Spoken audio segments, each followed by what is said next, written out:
Hello, everyone. This is Dr. Alex Avila with Love University, and we're back. I'm an author, psychologist, and speaker. Every week, we talk about how to love yourself, others, and a higher nature, and improve your finances, career, health, relationships, and spirituality. And we have a great guest. And speaking of health, is Jennifer Dickenson, a cancer survivor, wellness advocate, author, and speaker about healing.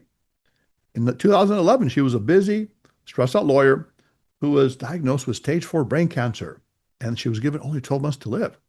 But she has recovered, and now she teaches others how to harness mind, body, and soul to create health and well-being. She tells her story in her new book, A Case for Hope. Welcome to the show, Jennifer. Thank you for having me. Now tell us that you're a stressed out lawyer, and then you got this diagnosis, and we know there's something called psychoimmunology, that stress can affect the hormones and can affect your immune system. Tell us about what happened to you. Oh, yeah. Well, I was very stressed out, and for about 4.5 years, I could feel the cortisol pumping around. I mean, I didn't know that then, but I was living my life that way. I was exercising. I thought I was eating well, but I was pretty much a stress case in my job as a co-owner of our law firm. And then the financial crisis came in. I was 40 years old when we took over this our firm, and the financial crisis came in, and we had 14 offices, 100 lawyers and staff, and it was just way too much. I mean, every day was about dealing with the situation, all the offices, all the leases, all the employees, and we had to fire so many people. And I'm a sensitive soul, so it Mm, was actually very difficult for me mm. not to have everything be perfect and nice, and I had to Yes, fire people. I So see. that was, I think honestly, I think that was the beginning of it all. Right. So when you were then diagnosed, I mean, it's something that's very shocking for people, the idea of facing death. It's like, to me, it's being blindfolded, falling backward into an abyss, and you don't know if there's something there to catch you. What was your emotional reaction? And did you have any belief in something higher, what I call the higher nature, God or spirit? Well, before I was diagnosed, I actually was very sort of sarcastic about religion. And I would say there was a universe, but I would never say there's God. But then something happened. Actually, the day I was getting the day I was diagnosed, and I I got really quiet and I said, God, I don't know how to pray. I don't know how to do this, but I need your help. And I saw a realignment of my entire life just by asking for help. And it showed me God, it showed me, and it showed my family. And the rest of it, my job as a lawyer and how well known I was meant nothing to me. And I was Mm, very surprised by that. mm. So I think that was probably one of the biggest changes right there. At that moment, there was a meeting, there was a learning opportunity for me to Wow, redo what I had been doing and living the way I had been that's living. amazing. Those epiphanies or sudden realizations can be extremely powerful. Yes. We find ourselves in a place that we don't know where to go. Suddenly something comes in, right? Wisdom, intuition. In the martial arts, we call it the hara, which is the point 2 inches below your navel. It's like your gut feeling, right? Your instinct. So you got that. And then you start talking about idea of hope. And I know your book is kind of surrounded on this idea. And people have different ideas of hope. Some people believe it's an optimism, things will work out. Some people are more realistically optimistic, like I got a plan for the future. So what was your take on it? Were you practically optimistic? Were you pure optimistic? I think it was a practical optimistic. I mean, I'm a pretty positive person, but I also, as a lawyer who do analysis all the time for deals, I realize this is not good. This is not in my best interest here. What's happening? So I did get all my papers in order, but once I did that, I did also start to say, what else is out there? Ah, You know, the doctors aren't giving me any other choices, right. but I'm going to find some for myself. They don't know me. They don't know what's possible in me. And so I started kind of creating my own path. And I added all of these healing tools like the mind, the body, and the spirit. And it was almost organic. Like one thing would lead to another, to another, to another. It was like after I got like my third or fourth one, I was like, there's something bigger is happening to me because I was being led to the healing tools. There was no book at that point. That's why I wrote my book. This is the book I wished I had had when I got sick. It would have laid it all out for me. So that's how it Yeah, by the way, started. where can people get your book? I know it's maybe somewhere out there.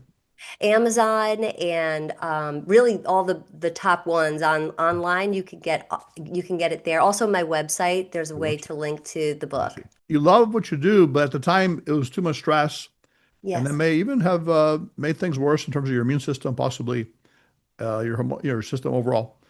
The question though is money or health, which would you take? I don't think either one is, I don't think it's, I think it's a balance. And this is what I learned through this journey is that it's not one or the other, but it's if you are not focused and paying attention about your own life and asking yourself, wait, this is too much. I mean, I was working until midnight all the time. Was That's that not time where normal. was money driving you more, you think, than health? Is that really? I was very successful for a very Yes. long time, but like Yeah. I said, and it was humming along, but when the financial crisis, my Ah. job was Mm. I'm fixing everybody, plus I'm doing my own clients. I wasn't managing my Right. life. And that was one of the big gives away. And when I talk to people now, I teach them about balance is important. And yes, we making money is great, and wanting to be healthy is also very important. But I think it's some awakening, an awakening of yourself. And sometimes you need to just get quiet and ask yourself, are your needs being met of yourself? And that's why I love what you're talking about, which is about love. And I learned a lot about love. And I don't want to interrupt what your what your scan is there, what you're planning on talking about. But what I discovered is that a deep sense of love for myself, and not like a silly one, like, oh, I love myself. You know, it was like it's not something I would say to anybody. It was internal to me. And through this process, I learned how to do that. And I think that was part of the reasons why I got to the other side of that, a deep sense of love. And even even if you just do something stupid, or you make a mistake, or you trip on and everybody sees you or something, that love for yourself is always there for you.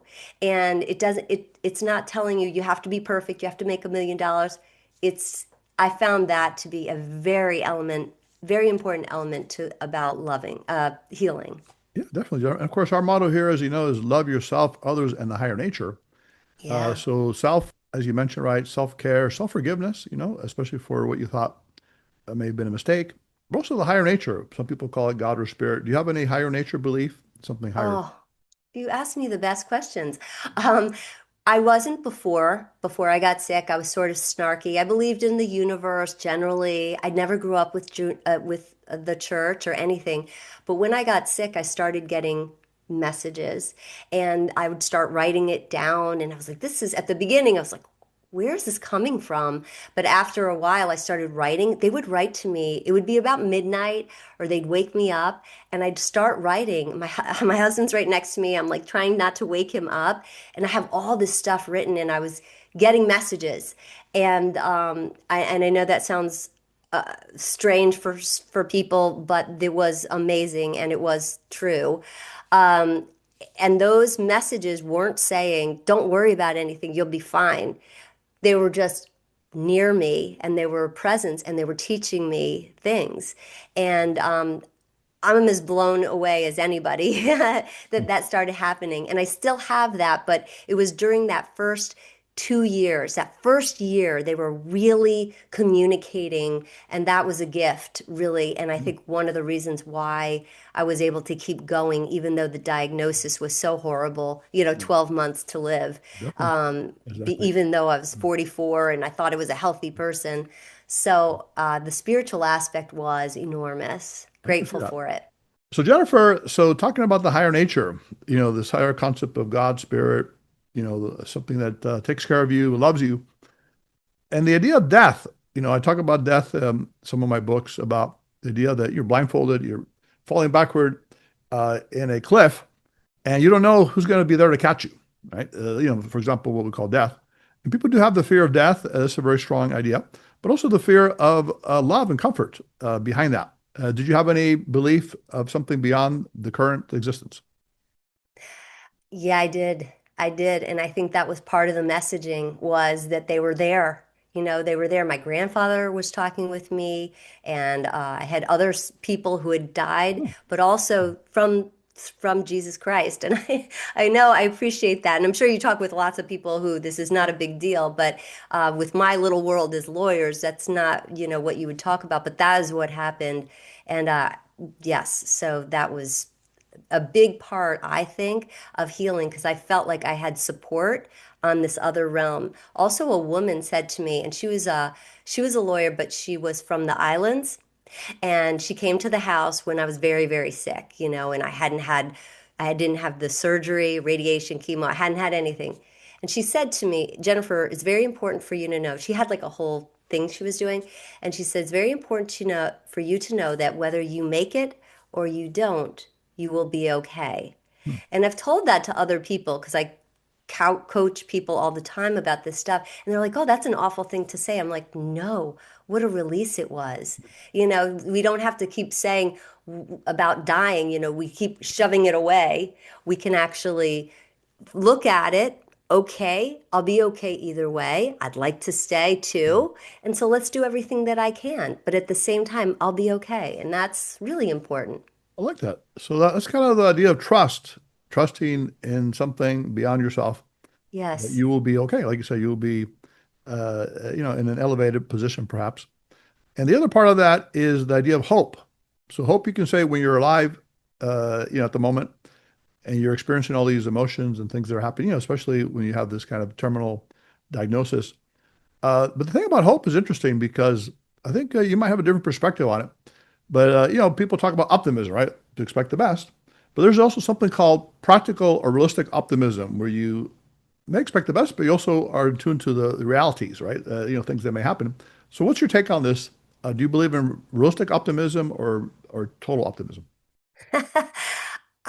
I, I I'm not really sure exactly what you said, the two differences, but what I do know is Well, let me just being clarify. positive. So realistic optimism is that you're optimistic, but you know that things can happen that are bad, right? You prepare for Yes, them, you take precautions. yes. So the pure optimist, I mean, they don't really take as many precautions. They just live life like Oh, no, no, no. optimist. I'm not that one. I'm You're the not that one. first one. Okay, you're the first I'm one. the practical. I Okay. got my papers in order Oh, and I see. I Okay. was practical Uh-huh. at what I was doing. But at the same time, I thought, why can't we chew gum and walk Hmm. at the same time? And I Right. had this bullish attitude Hmm. of sort of fighting, even though the doctors were telling me you Hmm. have no chance. I Ah, was like, I don't know. I don't think you have the whole story. You don't sure. know me. You Correct. don't know what's in me. And just that push away, that thought, I always teach people about the mind, the body, and the spirit. And I think the body, which is quality sleep, good food, exercise, these kinds of things, that's the base of the tree. That's got to start there. But I think the magic started in the mind part, the work that I did in the mind, and my spiritual. I think that elevated it to a different level that I think made a big difference that allows me to be here today. Interesting. I wrote a book called Love Types. Talks about compatibility and relationships based on Myers-Briggs, which is a very well-known test. So we classify people like introvert, extrovert, thinker, and feeler. The feeler is someone that is guided by their emotions and their feelings, and they may not say something to someone if it may hurt them. Whereas the thinker is very direct and straightforward. So let's say you're a doctor and someone doesn't have a terminal illness. Are you going to say you're done in 6 months, or are you going to say, hey, we're going to help you recover? Which would be your approach?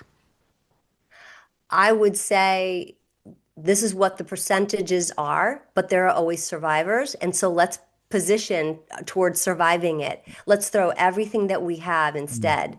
Now, good. we don't get that from our doctors. What Ah, our doctors say is, there's nothing you can do. Well, doctor, I read this amazing book, or I met this man and he mm, survived it. Yeah, it's not going to apply to you. They really squelch your hope. And mm, that's why I wrote that book, The Case wow. for Hope, because they squeeze it away from Mm, you. And when I get my brain people who are dealing with it or other cancers, that if I can just get them early on and let them know that there's an other way of thinking about it, they do so much better. In mm, fact, a man who was just basically waiting to die, he had a form of brain cancer, and he read my book. And I'm not just selling my book. It was just it happened that way. He read my book and he said, You've given me the permission to hope, Mm, right? That's exactly the opposite of what they're getting from their doctors. And, I can't guarantee anything, nor would you be able to. But but if there's a hope, then you're going to start to go in a path that is more supportive of healing. You'll naturally will. And that's where the magic starts, in my opinion. that's a great point. There is a little bit of a trend to try to increase that emotional or even spiritual component in the medical field. There's a compassionate care initiative in a university. They actually are training nurses to meditate, to do reflective journaling, to be in touch with compassion and empathy for their patients. And they found that Wow. they actually do better. They have less burnout. Also, the patients actually recover better as a result. So they're trying to incorporate some of that stuff you're talking about, the emotional trust and also the hope, as you say, which is very powerful. I'm glad to hear that. And then, in terms of the psychological side, you talk about retraining thoughts. And also, I guess there's something called micro habits where you do little things that make a difference. How does that work in recovery for you? Well, I was always running late all the time, Ah, always running late. And when I got sick, it was a wake-up call. And not everybody takes the wake-up call and does anything with it, right? They're just like, oh, this terrible thing happened. But I said, this is a chance for me to redo everything. And so I was always prompt on mm. time. I just changed things. So I wasn't After looking you for after the diagnosis or before? You're, after the diagnosis. oh, I Everything see. changed. I Oh, was running a million miles oh, I see. every day, stressed out every day. And Right. then all of a sudden, when I got sick, that's when I started to Hmm. literally change everything. Hmm. So you became Uh, more organized as a result, you say? More, Organized and also less stress in my ah, life. So, mm, and I knew from what I got when I was sick that inflammation is not our friend. Our immune system is trying to fight everything mm, for us. So if you're constantly stressed out, or if you're eating the wrong foods, or your cortisol is pumping all the time, how can you support yourself? So at least at the very beginning, I learned that. And then it was almost like it became a game. How many healing things can I find for myself that will help me? Like I did Qigong, I did breathing techniques, I did directed meditation, did a lot of writing. Uh, the one where you do it for 2 minutes, you mm, write it down, all the awful things that you wouldn't want to even tell anybody about right. your true thoughts. Sure. And then you put it away, you shred it, and then it's releasing. There is a Mm, releasing experience that is a mm. psychologically and actually in your physical body. So many things like that. Makes sense. Now, I think you mentioned like eating well, sleeping well, those kind of things. What do you think of the idea of the technology fast? Like people are always on their devices and they get a little bit of brain chemical high, let's say, scrolling down the stuff. And but they would even call it doom scrolling. So I was wondering what that it means. Like, I guess you're in a doom state or something. You're hypnotized by the stuff. What's your take on that? Does that either help or hurt people's immune systems? Horrible. Hmm. I think it's horrible on so many levels. One level is people put their phones right put to their heads. Ah. Guess where my cancer was? Right Hmm. there. Yeah. And all these cancer people have the same experience. So that's number one. Hmm. This is too much. An electronic mess in our brains, in our bodies, in our pants. People, men put them in their pants. So I'm like, that is a concern. Hmm. But I think that when I go into the internet and I see some of my stuff, I literally push it away after about 15 minutes. It is it so pulls you away from the human people around you. And I think we can learn a lot from there. I've seen you in there, So I mean, they're really good things, but you have to limit it because I think that is a major negative. It doesn't even feel natural. You're just scrolling, hitting one thing. Ooh, that's interesting. Oh, look, another thing, you're making notes. It's too much in my world. So Right. even when I go running outside, I don't keep music on my ears. I'm not talking to a friend. I'm present. I'm running. I'm feeling the world around me. I'm smelling the trees. I'm looking around, and that is really the healing pocket. And I think people are spending way, way, way too much time on this stuff. Right. So I think it's dangerous. Yeah, the one possible benefit though is humor. As you Yes. may have heard, Norman Cousins back in the day, he was an author who was given a very serious diagnosis. He had a 1 in 500 chance of recovery, but he started watching all these funny movies, the Marx Brothers and all this, and he actually recovered. And then he wrote a book about it, Anatomy of an Illness. It was a classic. The idea of humor therapy, so we actually use that in psychology these days. So, saying things that are humorous that make you laugh. Laughter can be very powerful. Have you ever used that in your approach? Oh, that Humor? actually was a big part of my healing. That's so funny because I love comedy. And so when I realized like I haven't been living my life, and so I rebuilt my life. I love live music, Mhm. but humor is hysterical. Those funny, Mhm. like classic funny people, and I Yes. love the stuff from the 50s too. That Mhm. silly, kind of stuff like that you were just mentioning. Yes. But laughter is great. It creates more oxygen, it reduces inflammation, and it actually, we get these hormones that come from it. So I think laughter, that's why I said, remember before I said, but I'm a lover of life. Like, so well, how did I get so sick? Well, I Mhm. wasn't living the way I was thinking. Oh, I thought I was a lover of life, but I right. wasn't actually doing it. And Excellent so that point. was part of the changing of my life. I can see that, yeah. So living, loving, and laughing, right? If we can put it, those the three L's could be the great component. Very And much. also, people, right? Having people around you that you care about, they care about you. Social support, we know, is very crucial. So I work a lot with trauma victims. So, recovering from trauma, one of the important things is that your circle of intimate friends and emotional support is very important. Yes. One thing, Jennifer, let's say that what is the one lesson you would pass along to others? Now, some of them may be facing, it could be a deadly disease like cancer, or it could be a traumatic event, it could be a divorce. I mean, a lot of stuff can happen, losing your occupation or anything else. What would be your main advice to them? Hmm. Ooh, there's so many. I think the first thing I would say is to take a moment and breathe in and breathe out. Take a second. We just want to fix it right away, and sometimes it's going to take a minute. And even your emotions are going to take a minute. Sometimes you don't get it right at the beginning. So I honestly think the best thing is to first time breathe in and breathe out. I always teach, 5 minutes, breathe it in, push it out for 10, and then do that for 5 minutes in the morning and at night. And all of a sudden, things will start shifting and changing. So that would just be the first place. And then the second is that this is a big world that we live in, but there is another realm as well. And so when you start looking at these injuries or things that happen, one of the questions I tell people, which I learned, is what can I learn from this? Right? Instead of just saying, oh, this is terrible, I'm a victim, or that it's terrible that this happened to this other person. When you're talking about yourself, you can say, what can I learn from this? That is very empowering instead of taking away somebody's power. There's something for me to learn from this. And that is very beautiful, in my opinion, even from your darkest days. I always say, from my darkest days, I learned the most beautiful, wonderful things. And although I still have limitations because of the damage that happened, um, I wouldn't change it because what I learned through this process was beautiful, and I'm grateful for it. I see.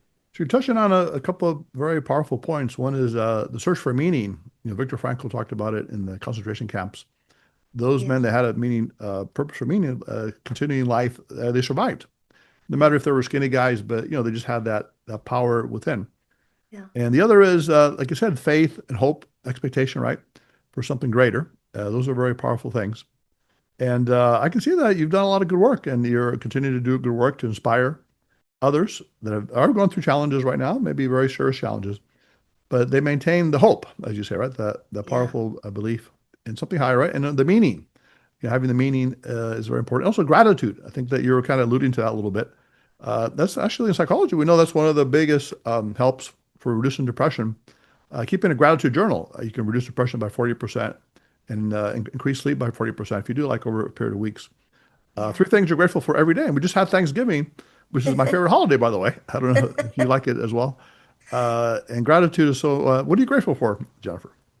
Oh, there's so many things I'm so grateful for. And before I tell you what I'm grateful for is when I teach people about gratitude, I say it doesn't have to be the big things. You don't have to go on a big trip. It can be, I love how soft my puppy is. Mhm. You know, I love the sun on my face, which is my truth. I do love having the sun on my face. And what I was just watching the trees today, and they're absolutely stunning. It's not even real sometimes how Mhm. beautiful these simple things are. And my children, my family, these are the things that really stoke me up and helps me stay grounded to what is really important. The most important thing isn't to make a gazillion dollars with your firm and your business and all that stuff. It's awfully nice, but there's this balance to be had. And I think being living in an environment where gratitude can come, where you can sit down for a minute at least to feel that sense of gratitude. It's everywhere. It's everything, Yeah, Can be definitely. simple, can be Yeah, nothing. exactly. Very powerful. Now, how about today, Jennifer? What are you doing these days? Are you doing any coaching, writing?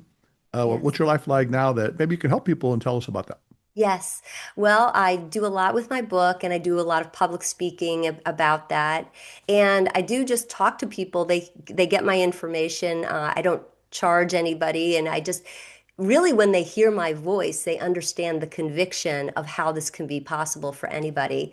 So I do a lot of public speaking. I do writing in magazines about my topic and really about hope and uh, anything that is associated with that, positive attitudes, very important.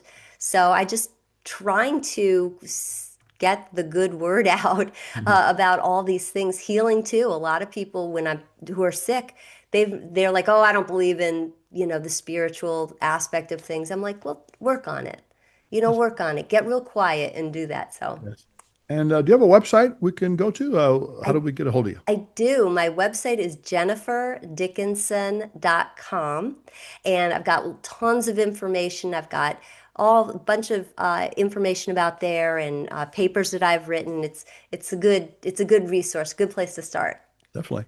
And one thing we like to do sometimes is with our guests is we do a little contest where we give out maybe a book or something we can donate, and I do the same. Would you be open to doing that? Donating one of your books to somebody? I'd be happy to do that. I would We'll do a love to contest. do it. I'll Okay. sign it. You tell me where I need to send it. I'd Yeah, be that's happy. incredible. Yeah, I know a lot of people, we do this on social media. A lot of people like the idea of, the idea of hope, but also having something tangible to show you how to Yeah. get there. And I think your story is amazing.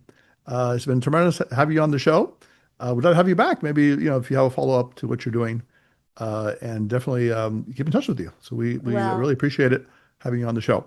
I've been so honored to talk with you, and I hopefully this will invite somebody to really look at these other options because they're really good and solid options for people. So thank Yeah, you for having me. exactly. When you face the dark, the lightness is not far away if you face it with courage and with power. Well said. This is Dr. Avila. This is Love University. It's time now to put away your notebooks, your iPads, your phones. Class is now dismissed. That was an amazing interview with Jennifer Dickenson. Imagine you have a great career, making a lot of money, you have a great family. All of a sudden, the doctor says, you've got terminal cancer. You have a year to live.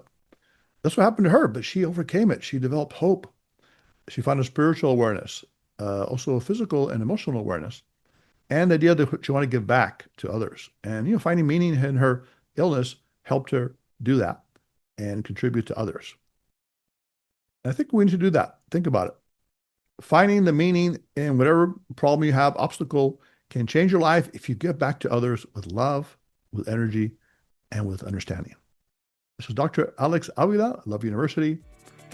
Be sure to follow us. We'll see you next time.